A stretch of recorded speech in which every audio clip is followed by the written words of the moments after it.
Millionaire Cowboy finds freezing nurse at train station. Their love story made history.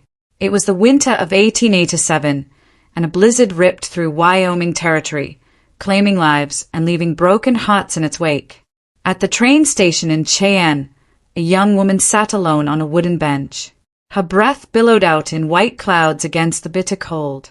She clutched a small leather bag containing everything she owned: $3, a faded photograph, and a heart as cold as the night itself.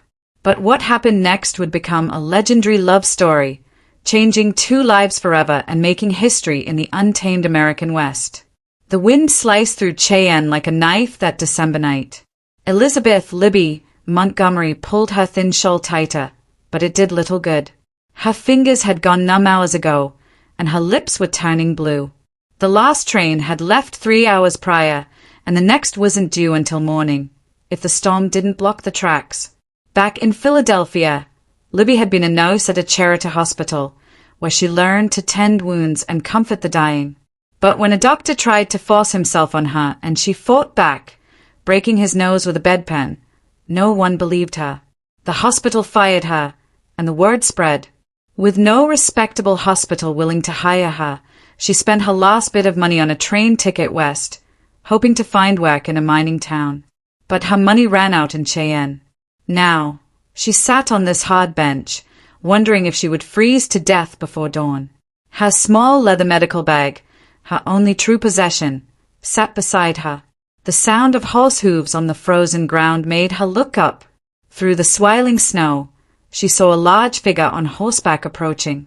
The man wore a heavy coat and a wide-brimmed hat. As he drew closer, she could see his magnificent black stallion. He dismounted and walked toward the station, his expensive leather boots and confident stride hinting at a man of means. "Evening, miss," he said, touching the brim of his hat as he entered. "Mighty cold night to be sitting out here alone." His voice was deep and warm, with a slight Texas drawl. Libby tried to speak, but her teeth chattered too hard. She could only nod. He studied her with concerned eyes. He was about 30, with dark hair, a mustache, and a face weathered from the sun. Despite the harsh weather, he was clean-shaven, and his eyes were kind. "Name's Jack Thornton," he said, pulling off his gloves. "I own the Double T Ranch about 20 miles north of here. I was heading home when I saw you." He noticed her medical bag. "Ah, you a doctor, miss?" "A nice," Libby managed to say. "Elizabeth Montgomery from Philadelphia." Jack's eyes widened. A trained nurse was rarer than gold in this territory. "Miss Montgomery, you're going to freeze to death if you stay here much longer," he said, his voice filled with concern. "The storm's getting worse, and this station isn't heated. Please, let me take you somewhere warm." Libby looked at him with a mix of hope and weariness. She was desperate, and something about Jack Thornton seemed different from the men she'd known. I don't have money for a hotel," she whispered. "That's not your concern," Jack said firmly. "Getting you warm and fed is what matters. We'll sort out the rest later." He shrugged out of his heavy coat and wrapped it around her shoulders.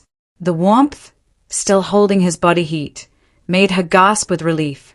The coat smelled of leather, horses, and pine soap. "Can you walk?" Libby tried to stand, but her legs were too stiff. Without hesitation, Jack scooped her up, medical bag and all. She was as light as a feather and trembling like a leaf. "The hotel's just across the street," he said, carrying her toward the door. "We'll get you warmed up and then you can tell me what brings a trained nurse to Wyoming in the middle of winter." As they stepped into the storm, Libby was pressed against Jack's chest, his strong arms holding her securely. For the first time in months, she felt safe. She didn't know this man or his intentions, but she trusted him. Maybe it was her desperate situation, or maybe it was the kindness she saw in his eyes. The Cattleman's Hotel was the finest in Cheyenne, and every head in the lobby turned when Jack Thornton walked in carrying a woman. "Mr. Thornton, sir, what happened?" asked the desk clerk, Perkins.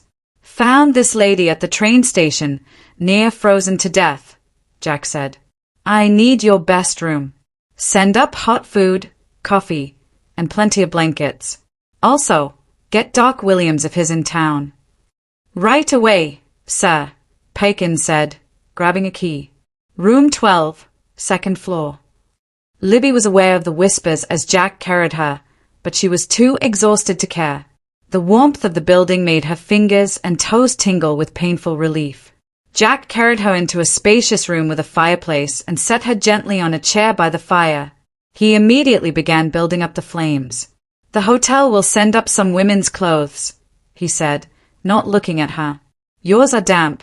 We need to get you warm and dry.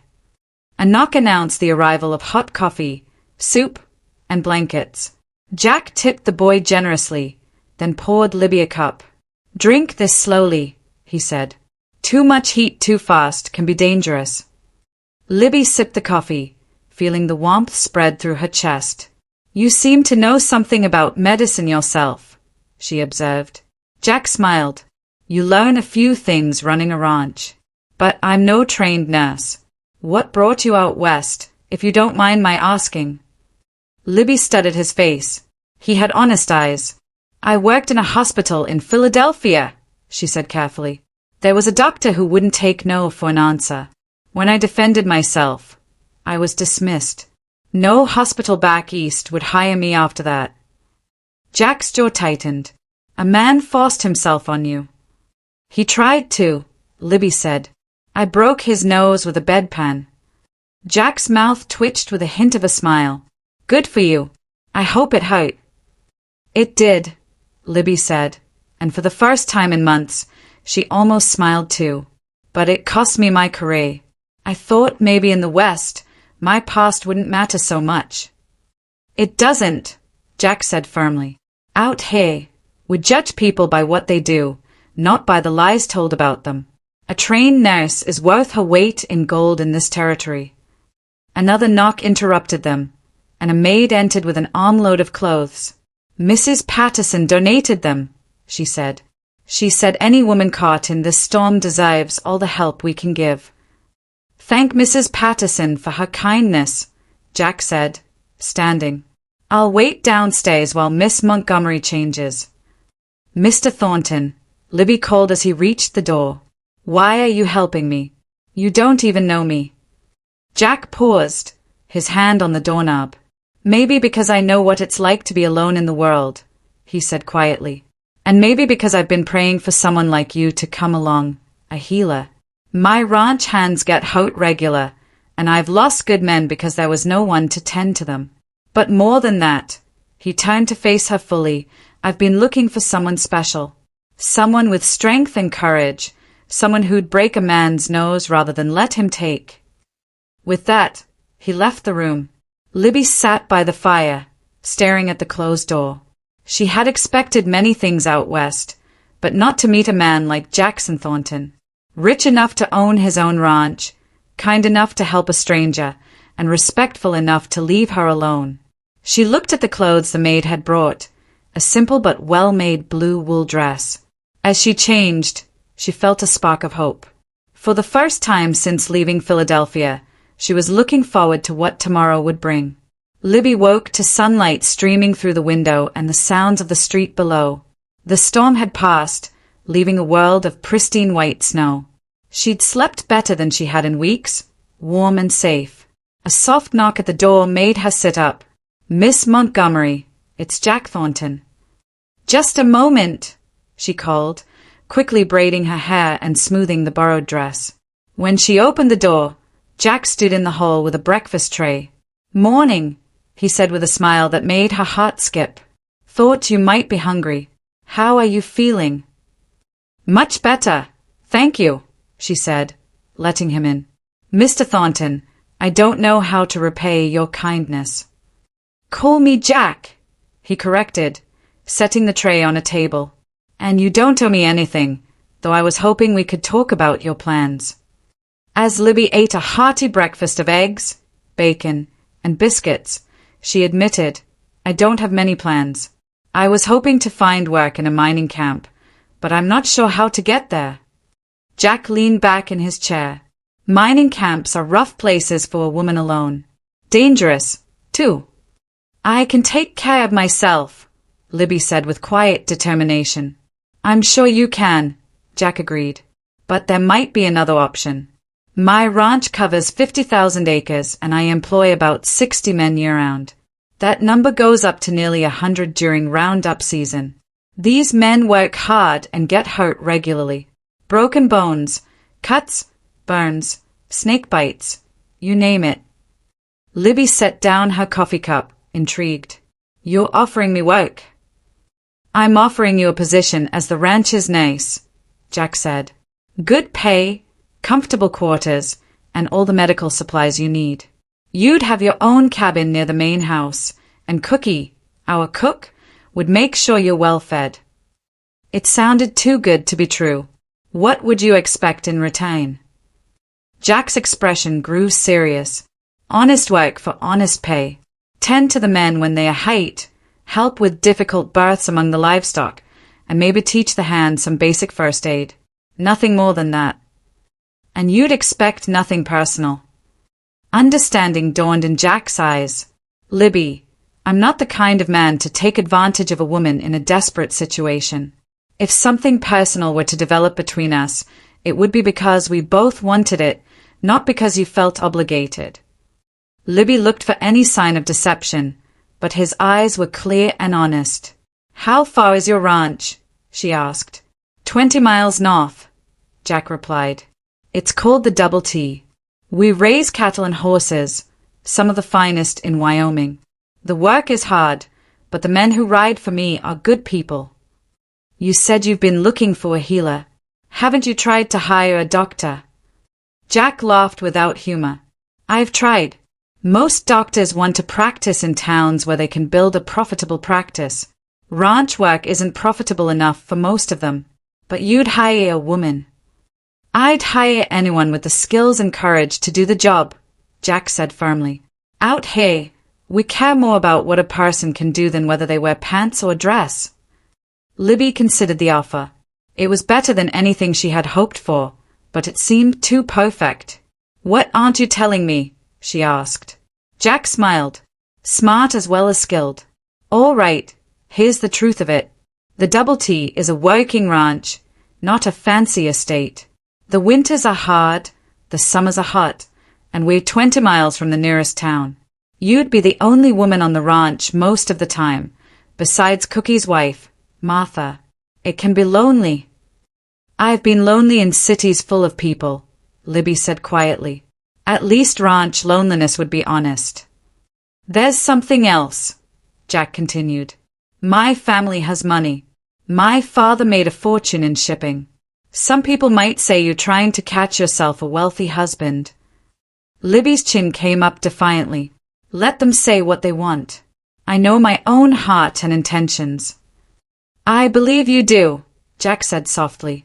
But I wanted you to know what you might be walking into. They sat in comfortable silence for a moment. Finally, Libby spoke. When would you want me to start? Jack's face lit up with a smile. Does that mean you'll take the position? It means I'll try it, Libby said carefully. If it doesn't work out for either of us, I'll move on with no hard feelings.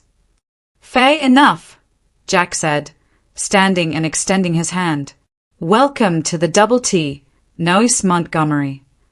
As Libby shook his hand, she felt a spark of electricity pass between them. From the look in Jack's eyes, he felt it too. This job might be more complicated than she'd thought, but for the first time in months, she was looking forward to the future. The ride to the ranch took 3 hours. Jack had bought her a warm coat, riding boots, and other necessities in Cheyenne, refusing to take no for an answer. Consider it an advance on your salary, he'd said with a familiar grin. As they rode side by side, Libby felt a sense of freedom she'd never known. The landscape was vast and beautiful, with snow-capped mountains and an endless sky. Jack pointed out landmarks, and finally, they reached the boundary of the Double T. There she is, Jack said proudly as they crested a hill. Libby gasped at the sight below. The ranch sprawled across the valley like a small town. The main house was large, built of logs and stone. Nearby stood the bunkhouse, stables, corrals, and a blacksmith shop. Smoke rose from several chimneys, and she could see men working despite the cold. "It's beautiful," she said honestly. "Wait until spring," Jack replied. "When the grass is green and the wildflowers are blooming, there's no prettier sight in all of Wyoming." As they rode into the ranch yard, men emerged from the buildings. Word of Jack's mission had clearly spread. "Boys," Jack called out as he dismounted, "I want you to meet Miss Elizabeth Montgomery. She's our new nurse." A cheer went up from the assembled men, and Libby's cheeks grew warm. A grizzled cowboy with gray whiskers stepped forward. "Name's Tom Bradley, miss. I'm the foreman. Can't tell you how glad we are to have someone with medical training on the ranch." "Thank you, Mr. Bradley," Libby said. "As Jack helped her down from her horse, you can be of help," said another man with a bandaged hand. "I cut myself on some barbed wire yesterday, and it's been paining me something fierce." "I'll take a look at it after I get settled," Libby promised. Jack led her toward a small but well-built cabin about 50 yards from the main house. "This will be your home," he said, opening the door. The cabin was simple yet comfortable, with a main room, a small bedroom, and a kitchen with a wood stove. A fire was already lit in the fireplace. "Cookie's wife, Martha, stocked the kitchen," Jack explained, "and I had some of the boys bring over furniture and linens. If you need anything else, just let me know." Libby walked around, touching the simple wooden furniture. The cabin was perfect. "There's one more thing," Jack said, leading her to a room she hadn't noticed. "I thought you might need this." He opened the door to reveal a fully equipped medical office. It had an examination table, cabinets filled with supplies, surgical instruments, and medicines. It was better equipped than some hospitals she'd worked in back east. "Jack," she breathed, overwhelmed. "This must have cost a fortune." "A good nurse is worth a fortune," he said simply. "Besides, I ordered most of this months ago, hoping I'd eventually find someone to use it." Tears pricked Libby's eyes. After months of rejection, this kindness was almost too much to bear. "Thank you," she whispered. "Don't thank me yet," Jack said with a smile. "Wait until you've seen what some of these cowboys can do to themselves. You'll earn every penny of your salary." As if on cue, there was a knock. Tom Bradley entered, supporting a young cowboy hopping on one foot. "Sorry to bother you, miss, but Billy here just got stepped on by his horse," Tom said. "Bring him into the medical room," Libby said, immediately shifting into professional mode. "Let's get that boot off and see what we're dealing with." As she examined Billy's bruised but not broken foot, she was aware of Jack watching from the doorway. After she finished bandaging the foot, she looked up and found him smiling. "What?" she asked. "Nothing," he said. "Just thinking that this might work out even better than I hoped." That evening, after treating 3 more minor injuries, Libby sat in her new cabin, trying to process everything. 2 days ago, she was freezing and penniless. Now, she had a job, a home, and the respect of the men she worked with. And then there was Jack Thornton. He was nothing like the men she had known back east. He was strong but gentle, wealthy yet unpretentious, and he treated her as an equal. A soft knock interrupted her thoughts. When she opened the door, Jack stood there with a steaming cup. "Thought you might like some hot chocolate before bed," he said. "Martha makes the best in Wyoming territory." "That's very thoughtful," Libby said, accepting the cup. "Would you like to come in?" Jack hesitated. "I don't want to compromise your reputation." "I think my reputation can survive a brief conversation with my employer," Libby said with a smile. "Besides, who's going to see us way out here?" Jack entered and sat by the fireplace. The hot chocolate was delicious. "How are you settling in?" he asked. "Better than I dared hope," she admitted. "The men have been very respectful.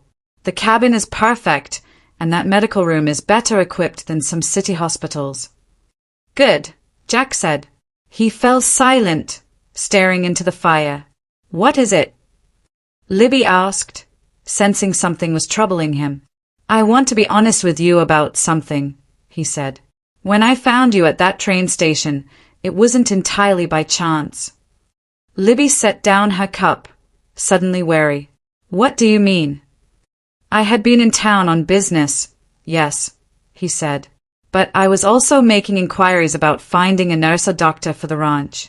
The hotel clerk mentioned that a woman with medical training had been asking about work earlier that day.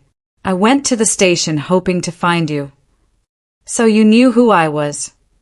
I knew a trained nurse was supposed to be on the evening train from the east, Jack said. I didn't know your name or your circumstances until I found you there. Why didn't you tell me earlier? She asked. Because I wanted you to take the job based on its merits, not because you felt obligated to the man who rescued you. Libby found herself respecting him even more for his honesty. Is there anything else I should know? Jack met her eyes directly. Just this. I'm attracted to you, Libby. I have been since the moment I saw you sitting in that station.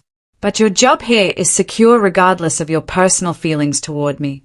I won't pressure you or make your position here dependent on anything other than your professional skills.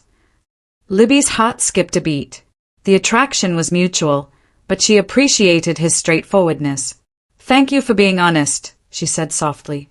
And for the record, the attraction isn't one-sided. They looked at each other across the firelight, both aware that something significant was beginning. Well, Jack said, standing. I should let you get some rest. Tomorrow, Cookie wants to show you around the kitchen gardens, and Martha's eager to give you a full tour of the ranch. Jack, Libby called as he reached the door. Thank you for everything. I haven't felt this hopeful about the future in a very long time.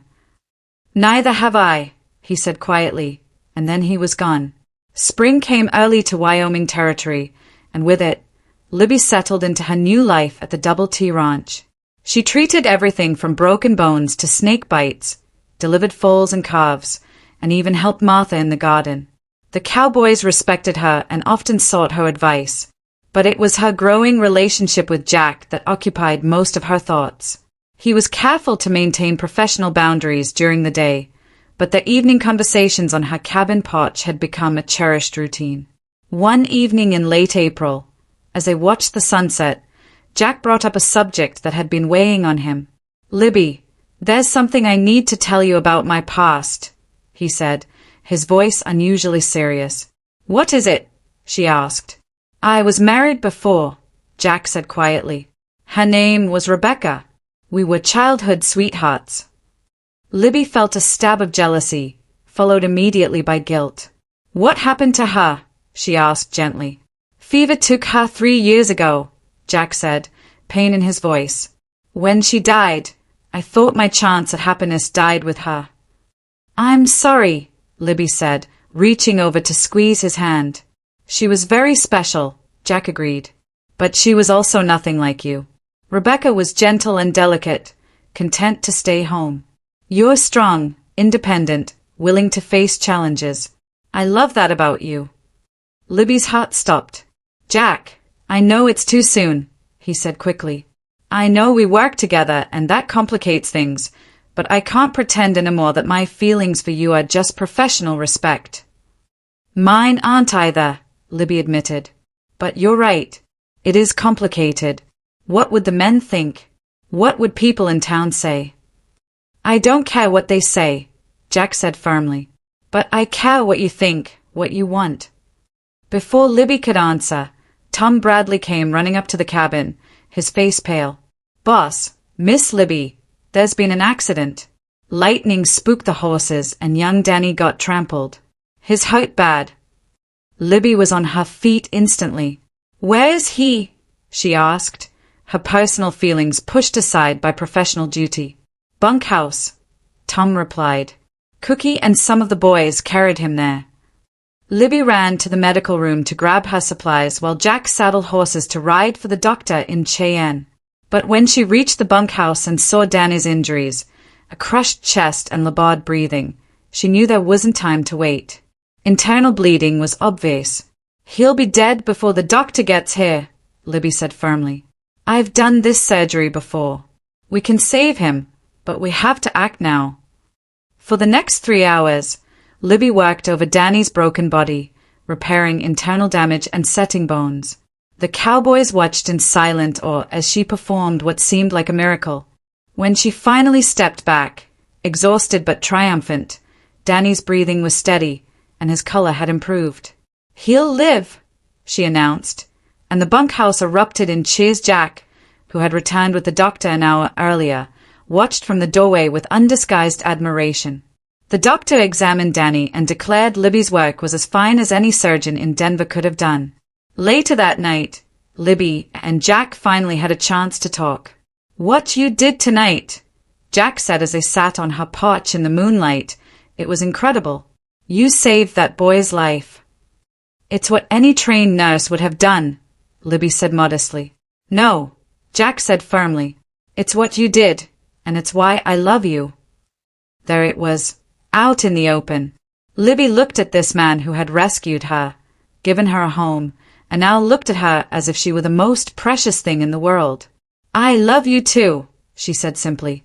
Jack leaned over and kissed her, gentle and sweet under the star-filled Wyoming sky. "Marry me, Libby," he said. "I know it's fast, but I can't imagine my life without you now." "Jack," she began, but he held up a hand. "You don't have to answer tonight," he said. "Just promise me you'll think about it." "I will," she promised, though in her heart she already knew the answer. Word of Jack's proposal spread through the ranch faster than wildfire. To Libby's surprise, the reaction was overwhelmingly positive. The cowboys had come to love and respect her, and they could see how happy she made their boss. Even Tom Bradley gave the match his wholehearted approval. "Never seen the boss smile so much," he told Libby. "You're good for him, miss. Good for all of us." The wedding was planned for the first Saturday in June. It became the social event of the season, with cowboys from neighboring ranches, townsfolk from Cheyenne, and even some of Jack's business associates from Denver coming to witness the union.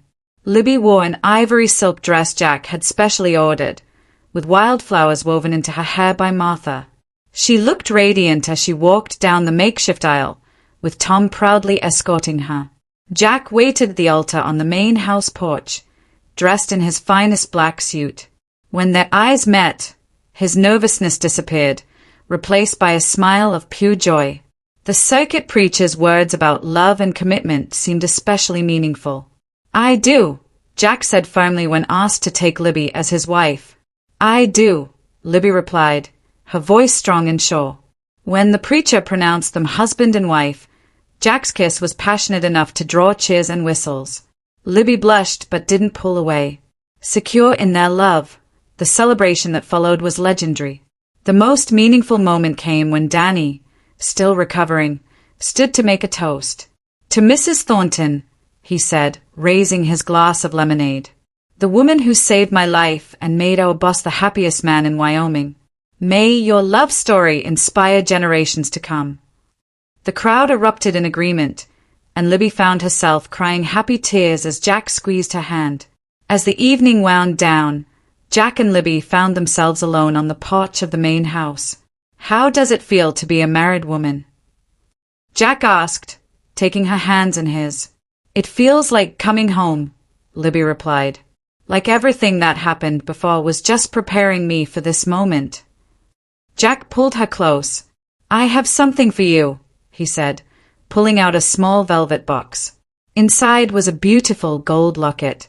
"Jack, it's beautiful," Libby breathed as he fastened it around her neck. "Open it," he urged. Inside was a tiny photograph of them taken earlier that day. Engraved on the opposite side were the words, "Forever and always, JT." "Now you'll always have me close to your heart," Jack said softly. "I already do," Libby whispered and kissed him under the stars. The first year of marriage brought both joys and challenges. Libby continued her work as the ranch nurse, but now she also helped Jack with the business side of the operation. Her medical skills became legendary. She successfully treated a cholera outbreak, delivered twins during a blizzard, and even removed a bullet from a wounded sheriff. Jack valued her opinions and never made important decisions without consulting her. Their happiness was tested when Libby's past came back to haunt them. In the spring of 1889, Dr. Harrison, the man who had tried to assault her in Philadelphia, arrived in Cheyenne, claiming to investigate medical malpractice. "He's come to cause trouble," Libby told Jack, reading the telegram that warned them of his arrival. "Let him come," Jack said grimly. "He'll find that things are different out here." Harrison arrived at the ranch 3 days later, accompanied by a territorial marshal. He was a thin, pale man with a permanent sneer. "Mrs. Thornton," he said with mock politeness, "or should I say, Miss Montgomery, I am here to investigate reports of illegal medical practice." "My wife is a trained nurse," Jack said, stepping in front of Libby. "She has certificates proving her education and experience." "Certificates that are meaningless if she's been dismissed from her position for moral turpitude," Harrison replied smoothly. "Did you tell your husband about your behavior back in Philadelphia?" "I told him about a coward who tried to force himself on me and got his nose broken for his trouble," Libby said, her voice steady.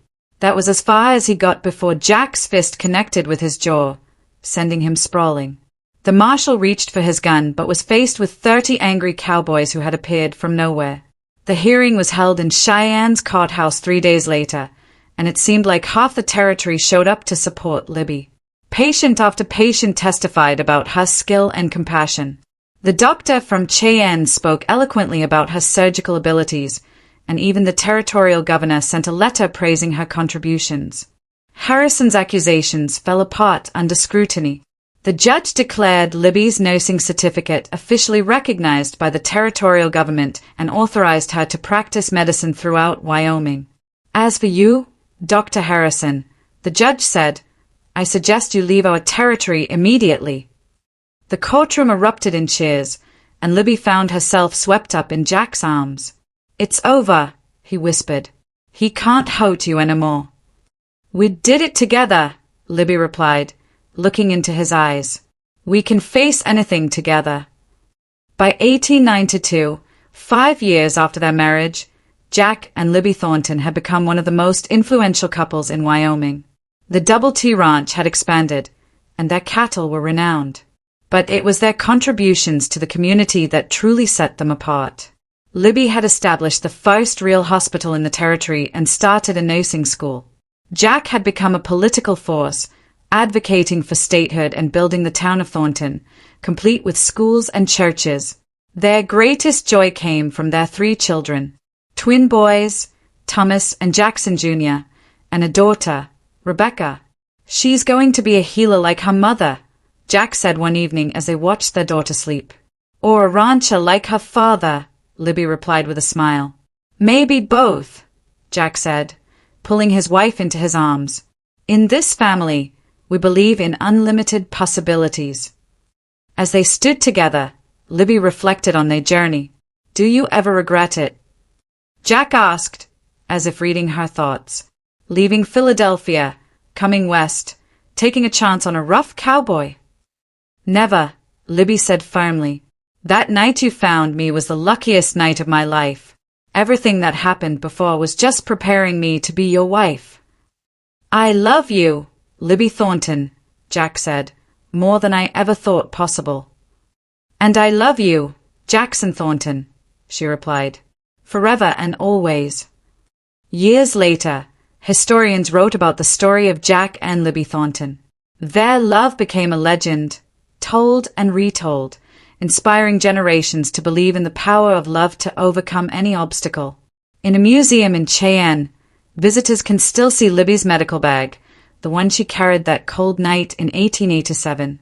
Next to it is Jack's wedding ring and their marriage certificate. But the real monument to their love isn't in any museum. It's in the hundreds of couples who found inspiration in their story. In the graveyard on a hill overlooking the Double T Ranch, 2 headstones stand side by side. Jack died in 1923, and Libby followed him just 3 months later.